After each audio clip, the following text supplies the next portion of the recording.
السلام علیکم friends, welcome to کتاب نگری یوٹیوب چینل۔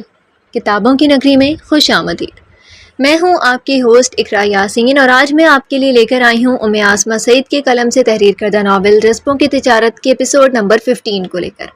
اس ایپیسوڈ کو سٹارٹ کرنے سے پہلے آپ کر لیجئے ہمارے چینل کو سبسکرائب، ویڈیو کو لائک اور کلک کر لیجئے بیل آئیکن کو۔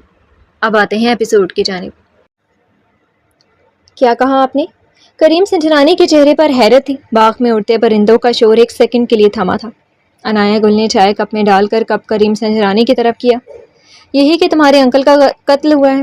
عنایہ گل کے چہرے کے تاثرات اس بات کی گواہی دے رہے تھے کہ یہ سچ تھا کہ احمد منصور نے خودکشی نہیں کی تھی، ان کا قتل ہوا تھا۔ عنایہ گل کو اللہ نے چہرے اور چہروں کے پیچھے چھپے رازوں کو جاننے کا ہنر عطا کیا تھا، اور اس بات کا تذکرہ کبھی بھی عنایہ گل نے کسی سے نہیں کیا تھا۔ وہ کریم سنجرانی سے 5 سال بڑی تھی، 37 سال کی خوبرو نازک دوشیزہ، خوبصورتی کی مالا میں پیروئے موتی کی مانند تھی۔ اٹکی میں کریم سنجرانی کے ساتھ وہ 10 سال گزار کر پاکستان آئی تھی، اور ان 10 سالوں میں وہ کب اور کیسے اپنی زندگی کی سانسوں میں کریم سنجرانی کو بسا بیٹھی تھی، اسے اب احساس ہو رہا تھا۔ یہ محبت بھی اس کی تھی، اور عنایہ گل کے دل میں ابھرنے والے جذبات بھی اسی کے تھے۔ وہ جانتی تھی کہ وہ اپنے جذبوں کی تجارت وہاں کر بیٹھی ہے جہاں پر خسارہ اس کے حصے میں آنا تھا، لیکن وہ مطمئن تھی محبت میں سوداگری نہیں چلتی۔ دل کو سمجھا کر وہ پرسکون تھی۔ جو بھی تھا وہ اس کی آنکھوں کے سامنے تو تھا۔ آپ کو کس نے بتایا کہ یہ قتل تھا؟ میرا مطلب یہ بات کچھ لوگوں کو ہی پتا تھی، کریم سنجرانی نے چائے کا کپ پکڑتے ہوئے کہا۔ احمد منصور صاحب جیسے شخص کبھی خودکشی نہیں کر سکتے۔ وہ بہت نیک دل اور ایماندار تھے، لیکن ایمان کب ڈگمگا جائے کسی کو بھی پتہ نہیں چلتا۔ عنایہ گل نے اپنا چائے کا کپ اٹھایا اور کرسی کی پشت پر ٹیک لگائی۔ کہ تو آپ ٹھیک رہی ہیں، لیکن قاتل کو ڈھونڈنا مشکل ہو رہا ہے۔ کوئی سراغ، کوئی نشان نہیں چھوڑا اس نے۔ کریم سنجرانی ہمیشہ ایسے ہی عنایہ گل سے اپنے مسئلے ڈسکس کرتا رہتا تھا، اور آج بھی وہ اپنی پریشانی کو شیئر کرنے اسی کے پاس آیا تھا۔ کریم، تم نے وہ کہاوت نہیں سنی؟ جب چور اور قاتل گھر کا ہو تو اسے پکڑنا مشکل ہوتا ہے۔ ہم ہمیشہ گھر سے باہر ہی انکوائری شروع کرواتے ہیں، کبھی گھر سے شروع نہیں کی۔ پتہ ہے کیوں؟ کیونکہ ہم چاہتے ہی نہیں ہیں کہ وہ مجرم ہمارے گھر کا ہو۔ لیکن اس پیار میں، اسے اپنائیت میں، احساس میں ہم بھول جاتے ہیں کہ سانپ کو پلاتے ہوئے اسے جتنا مرضی وفادار بنا لو، لیکن وہ ڈستا ضرور ہے۔ عنایہ گل نے بات ختم کرتے ہوئے چائے کا گھونٹ لیا۔ وہیں کریم سنجرانی، جو عنایہ گل کی بات بڑے غور سے سن رہا تھا، چائے کے کپ کو ٹیبل پر رکھتے ہوئے ایک نظر عنایہ گل پر ڈالی۔ آپ کو پتہ ہے کہ قاتل کون ہے؟ کریم سنجرانی کی بات پر عنایہ گل کے گلابی ہونٹوں پر مسکراہٹ نمودار ہوئی۔ نہیں کریم، مجھے کیسے پتہ ہوگا؟ عنایہ گل نے جیسے بات کو ہوا میں تتلی کی طرح اڑا دیا تھا۔ لیکن مجھے شہاب سلطان پر شک ہے۔ کریم سنجرانی نے شہاب کا نام لیتے ہوئے اپنے چہرے کے تاثرات بدلے تھے۔ وہ بچہ ہے ابھی کریم، وہ قتل نہیں کر سکتا، وہ اس سے بڑے کام کرتا ہے۔ عنایہ گل کی بات پر کریم سنجرانی چونکا۔ وہ بھی وہی بات کر رہی تھی جو آفاق نے کہی تھی۔ ایک پل کو کریم سنجرانی کو لگا کہ آفاق نے ہی عنایہ گل کو احمد منصور کے قتل کا بتایا ہوگا، لیکن وہ پوچھ نہیں سکا تھا۔ تو پھر کون ہو سکتا ہے؟ کریم سنجرانی نظریں اب جھیل میں تیرتی مچھلیوں کی طرف گئی۔ یہی تو تمہارا امتحان ہے کریم۔ عنایہ گل کی بات پر کریم سنجرانی چونکا اور گردن موڑ کر دوبارہ عنایہ گل کی طرف دیکھا۔ امتحان؟ کیسا امتحان؟ یہ تمہیں وقت کے ساتھ ساتھ پتہ چل جائے گا، تم کتنے ثابت قدم رہتے ہو، اور میں یہی دعا کروں گی کہ تمہارے قدم مضبوط رہیں، تم سامنے سچ دیکھ کر ڈگمگا نہ جاؤ۔ تمہارا سفر بہت طویل ہے اور راہیں کٹھن۔ جب تم پھرتیلے رستوں کو پار کر لو گے تو ایک کہکشاں تمہاری منتظر ہوگی، لیکن یہاں بات وہی آتی ہے تمہارے ثابت قدموں کی، تمہارے یقین کی اور بھروسے کی۔ اگر مضبوط رہے تو وہ کہکشاں تمہاری ہوگی، نہیں تو تم اسے اپنے ہاتھوں سے گنوا دو گے۔ عنایہ گل نے کریم سنجرانی کی آنکھوں میں وہ کچھ دیکھ لیا تھا جو شاید کریم سنجرانی بھی اس سے بے خبر تھا۔ بات کرتے ہوئے عنایہ گل کے دل میں ٹیس اٹھی تھی۔ آج پہلی بار اس نے کریم سنجرانی کی آنکھوں میں محبت دیکھی تھی، اور وہ محبت کی روشنی میں بھڑکنے والی آگ سے گھبرا گئی تھی۔ آپ نے تو مجھے مزید پریشانی میں ڈال دیا ہے، کریم سنجرانی نے ہلکی سی مسکراہٹ سے کہا، اور وہ ہمیشہ عنایہ گل کی باتوں کو سن کر یہی جملہ ادا کرتا تھا۔ اس سے پہلے کہ عنایہ گل کچھ کہتی، کریم سنجرانی کے موبائل پر رضا کی پھر سے کال آنا شروع ہو گئی تھی۔ وہ جو کل رات سے کال کرنے کے بعد پاکستان میں صبح ہونے کا انتظار کر رہا تھا، صبح ہوتے ہی اس نے کریم سنجرانی کو کال ملائی۔ چائے کے لیے شکریہ، میں انشاءاللہ بہت جلد دوبارہ چکر لگاؤں گا۔ کریم سنجرانی نے رضا کی کال ڈسکنیکٹ کرتے ہوئے کرسی سے اٹھا۔ وہیں عنایہ گل نے پھیکی مسکراہٹ کے ساتھ سر کو مثبت انداز میں ہلایا۔ کریم سنجرانی، تم اب بہت دور جا رہے ہو، اور ہماری ملاقات اب بہت دیر سے ہوگی۔ باہر جاتے ہوئے کریم سنجرانی کی پشت کو دیکھتے ہوئے عنایا گل کی آنکھوں میں نمی تھی۔ ہاں رضا بتاؤ کیا بات ہے؟ کریم سنجرانی عنایا گل کے گھر سے نکلتے ہی رضا کو کال بیک کی۔ وہ کریم صاحب میں نے پوچھنا تھا کہ منصور صاحب کی رسومات ہو گئیں، رضا نے جھجکتے ہوئے فون پر کہا۔ تم نے یہ پوچھنے کے لیے کال کی ہے؟ کریم سنجرانی کا لہجہ تھوڑا سخت ہوا، وہ پہلے ہی پریشان تھا، اوپر سے عنایا گل کی انکشافات نے اسے مزید الجھا دیا تھا۔ جی وہ نہیں، میرا مطلب تھا کہ ایک اور بات بتانی تھی۔ رضا کے اٹلی میں بیٹھے ماتھے پر پسینہ آ رہا تھا۔ کیا بات ہے بتاؤ؟ کریم سنجرانی گاڑی کی طرف آیا اور گاڑی کا لاک اوپن کرتے گاڑی کا دروازہ کھولنے کے لیے ہینڈل پر ہاتھ رکھا۔ جب رضا کی اگلی بات سنتے ہی کریم سنجرانی کا ہاتھ وہیں رک گیا تھا۔ یہ تم مجھے اب بتا رہے ہو جب اٹلی کا آدھا دن گزر گیا؟ کریم سنجرانی کی غصے سے بھری اور آواز رضا کے کانوں کے پردے پھاڑنے کے لیے کافی تھی۔ دوسری جانب رضا بس معذرت کر سکا۔ تم امسل کے گھر کے پاس رہو، وہاں کی ایک ایک منٹ کی خبر مجھے دو، سمجھ گئے؟ رضا ایک ایک منٹ، کریم سنجرانی نے ایک ایک منٹ پر زور دیتے ہوئے کہا، اور رضا کا حکم ملتے ہی کال بند کر چکا تھا۔ کریم سنجرانی نے فوراً گاڑی کا دروازہ کھولا اور گاڑی سٹارٹ کرتے ہوئے اس نے امسل کو کال ملائی۔ مسلسل بیل جا رہی تھی لیکن کوئی کال پک نہیں کر رہا تھا۔ فلورنس میں شام ڈھل گئی تھی، ایک رات گزر چکی تھی اور ایک رات باقی تھی۔ اس رات کے بعد قسمت امسل کو کہاں لے جاتی وہ اس سے بے خبر تھی۔ وہاں رکے مافیا کے لوگوں کو کھانا بنا کر دینے کا کام امسل کا تھا۔ ابھی بھی وہ کھانا بنا کر ٹیبل پر رکھ رہی تھی جب ٹیبل پر اس کا بڑا موبائل بج اٹھا۔ امسل نے ہاتھ بڑھا کر موبائل فون اٹھانا چاہا، یعنی اسی وقت وہاں بیٹھے بلیک مین نے امسل کے ہاتھ پر پسٹل رکھتے ہوئے نفی میں سر ہلایا۔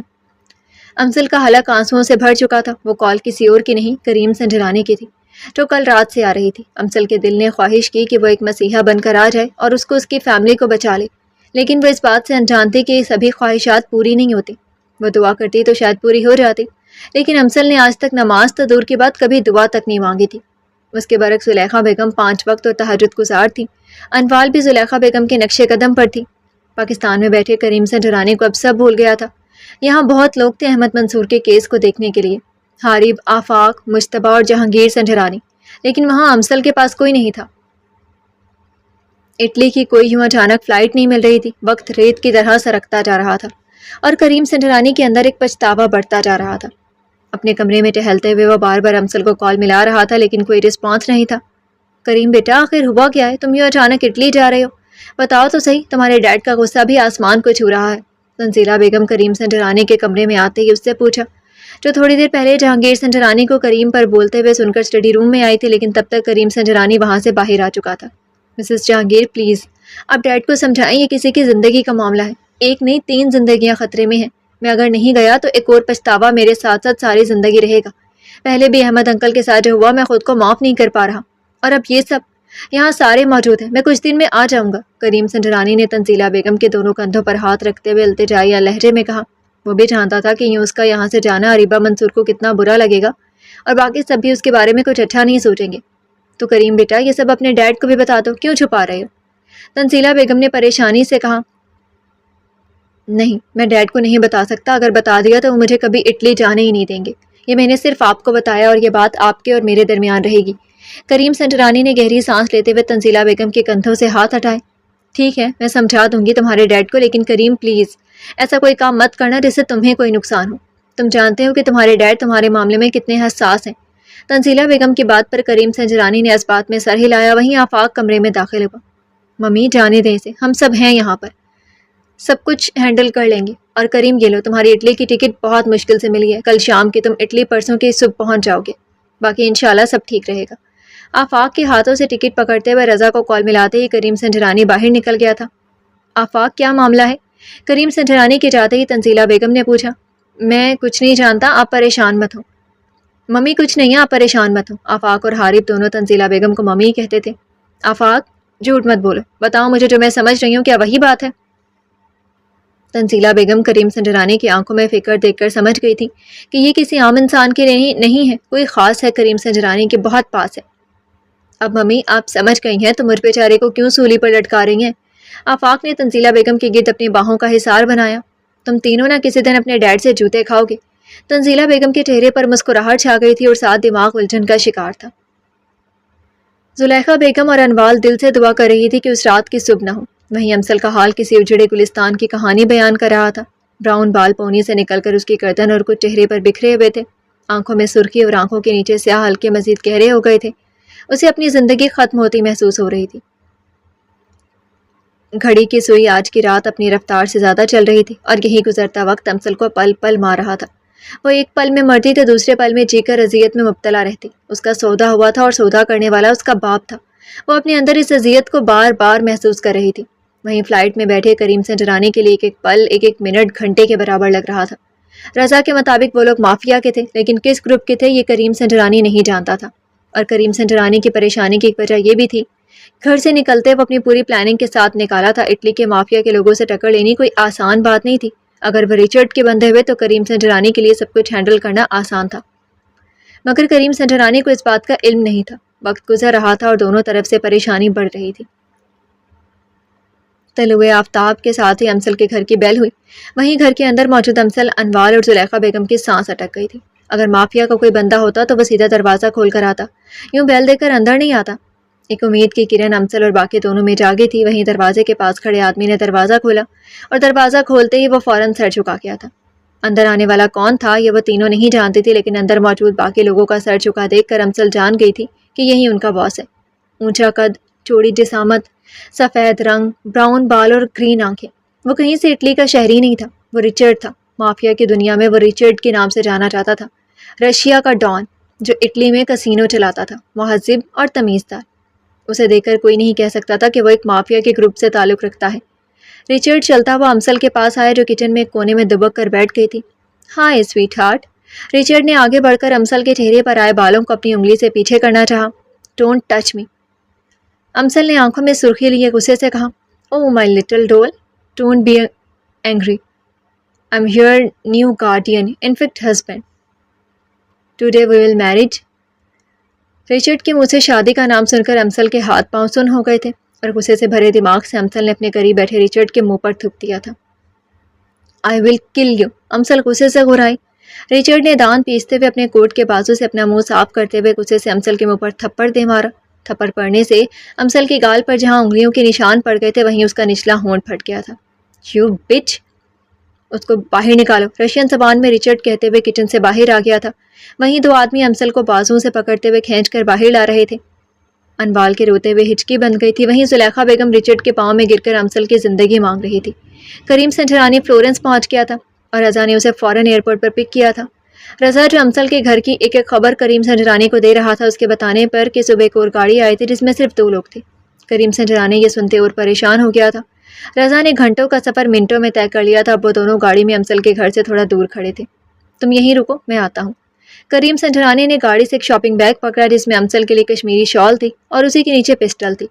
کریم سنجرانی جانتا تھا کہ وہ لوگ اس کی چیکنگ کر کے گھر کے اندر جانے دیں گے اور اسے گھر کے اندر جانا ہی جانا تھا اور اپنی اور امسل کی فیملی کی حفاظت بھی کرنی تھی. کریم صاحب میں بھی آتا ہوں. رضا پریشان ہوا. نہیں، تم یہیں رکو. اگر میں 15 منٹ میں باہر نہیں آیا تو تم آ جانا. کریم سنجرانی کی ہدایات سن کر رضا نے گہری سانس کے ساتھ اس بات میں سر ہلایا. کریم سنجرانی گاڑی سے نکل آیا تھا اور امسل کے گھر کی طرف قدم بڑھاتے ہوئے ارد گرد کا جائزہ لے رہا تھا. امسل کے گھر کے باہر 3 گاڑیاں کھڑی تھیں اور باہر 4 لوگ. کریم سنجرانی جیسے ان گاڑیوں کے قریب آیا اور اس پر بنا نشان ایگل کا نشان دیکھ کر کریم سنجرانی کی سانس میں سانس آئی. وہ ریچرڈ کی ہی گاڑیاں تھیں. کریم سنجرانی اب کافی مطمئن ہو گیا تھا، لیکن اندر کے کیا حالات تھے وہ نہیں جانتا تھا. گھر کے قریب آتے ہی کریم سنجرانی کو دبی دبی رونے کی آوازیں سنائی دیں.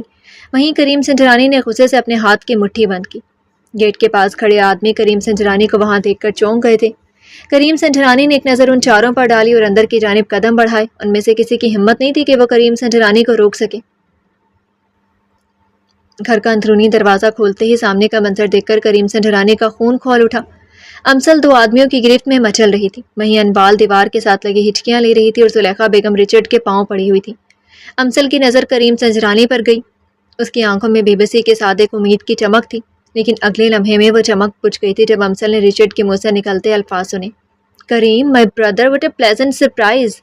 ریچرڈ بازو کھولتے ہوئے صوفے سے اٹھ کر آگے بڑھا. وہیں کریم سنجرانی نے کے ہاتھ سے شاپنگ بیگ نیچے گرا اور ریچرڈ کے منہ پر کریم سنجرانی کے ہاتھ کا پڑا مکہ ریچرڈ کو اپنی جگہ سے ہلا گیا تھا. ریچرڈ کو مکہ پڑتے ہی اس کے آدمیوں نے کریم سنجرانی پر اپنی اپنی پسٹل تان لی تھی. ریچرڈ منہ پر ہاتھ رکھے ہوئے کریم سنجرانی کو حیرت سے دیکھ رہا تھا. وہیں اس نے اپنے آدمیوں کو پسٹل نیچے رکھنے کا اشارہ کیا. تم نے ان سب کو ہاتھ بھی کیسے لگایا؟ تمہاری ہمت کیسے ہوئی؟ یہ فیملی ہے میری. بولو. کریم سنجرانی تو غصے میں پاگل ہو رہا تھا. وہ رشین زبان میں رچرڈ کو بول رہا تھا جس کی سمجھ امسل کو نہیں آ رہی تھی. وہیں رچرڈ شاک تھا. فیملی، وہ بھی کریم سنجرانی کی. وہ اب کوئی غلط قدم نہیں اٹھا سکتا تھا. کریم سنجرانی فوراً امسل کی طرف مڑا اور ان آدمیوں نے امسل کو اپنی گرفت سے آزاد کیا. کریم سنجرانی نے اسے شاپنگ بیگ سے شال نکالتے ہوئے امسل کے کندھوں پر ڈالتے ہوئے ایک پسیلی نظر رچرڈ پر ڈالی. زلیخا بیگم فوراً زمین سے اٹھ کر امسل کی طرف آئیں. امسل آنکھوں میں بے یقینی لیے کریم سنجرانی کو دیکھ رہی تھی. ماں جی، آپ ان دونوں کو اندر لے کر جائیں، جب تک میں نہ کہوں آپ نے باہر نہیں آنا، کریم سنجرانی زلیخا بیگم کو کہتے ہوئے رچرڈ کی طرف مڑا. جی تو فرینڈز، کیسے لگے آپ کو آج کے ایپیسوڈ؟ کمنٹ سیکشن میں ضرور بتائیے گا. پھر حاضر ہوں گے ناول کے نیکسٹ ایپیسوڈ کے ساتھ. تب تک کے لیے اجازت دیجیے. شکریہ. اللہ حافظ.